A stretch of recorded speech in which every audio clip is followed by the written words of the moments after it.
Bonjour. 18e siècle, l'encyclopédie. P. Suite.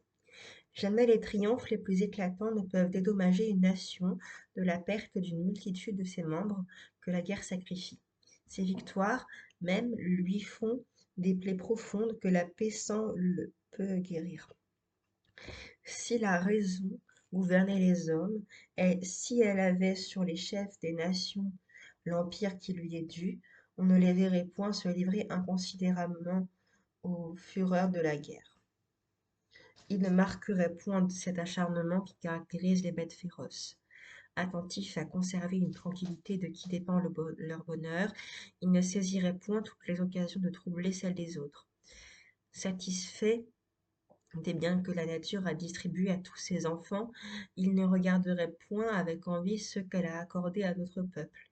Les souverains sentiraient que des conquêtes payées du sang de leurs sujets ne valent jamais le prix qu'elles ont coûté. Mais, par une fatalité déplorable, les nations vivent entre elles dans une défiance réciproque, perpétuellement occupées à repousser les entreprises injustes des autres ou à en former elles-mêmes. Les prétextes les plus frivoles leur mettent les armes à la main, et l'on croirait qu'elles ont une volonté permanente de se priver des avantages que la providence ou l'industrie leur ont procurés. Les passions aveugles des princes les portent à étendre des bornes de leurs états. Peu occupés du bien de leurs sujets, ils ne cherchent qu'à grossir le nombre des hommes qui le rendent malheureux. Ces passions, allumées ou entretenues par des ministres ambitieux ou par des guerriers dont la profession est incompatible avec le repos, ont eu, dans tous les âges, les effets les plus funestes pour l'humanité. L'histoire ne nous fournit que des exemples de paix violées, de guerres injustes et cruelles, de champs dévastés, de villes réduites en cendres. L'épuisement seul semble forcer les princes à la paix. Ils s'aperçoivent toujours du retard que le sang du citoyen s'est mêlé à celui de l'ennemi.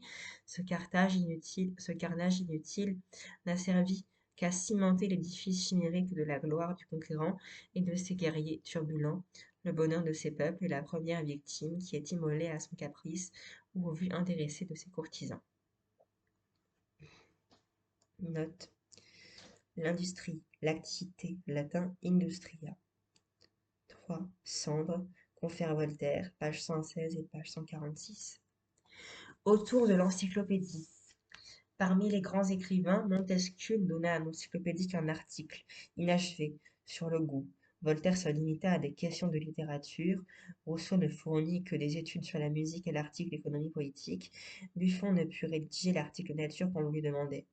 Mais, sans jouir du même rayonnement, d'autres écrivains, protecteurs ou collaborateurs occasionnels de l'entreprise, ont laissé des œuvres importantes et exercé une vive influence sur l'esprit encyclopédique. Les idées qu'ils répandaient concernaient la nécessité de fonder la science de l'homme sur le concret et d'élargir le champ des connaissances positives, la volonté de substituer à l'impératif religieux une morale sociale reposant sur l'éducation, et enfin l'aspiration humanitaire à une meilleure organisation de la société. Condillac, 1715-1780. Le philosophe Condillac n'a signé aucun article, mais Diderot lui fait de larges emprunts. Disciple de Locke, il n'admet de philosophie que celle qui repose sur l'expérience concrète, traité des systèmes, 1749. Dans l'essai sur l'origine des connaissances humaines, 1946, il rejette les considérations métaphysiques et s'en tient à la seule analyse de l'esprit observé expérimentalement dans son mécanisme.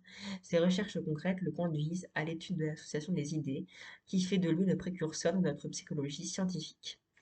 Et je vous lirai la suite dans 4 jours, ou plus tard. Au revoir.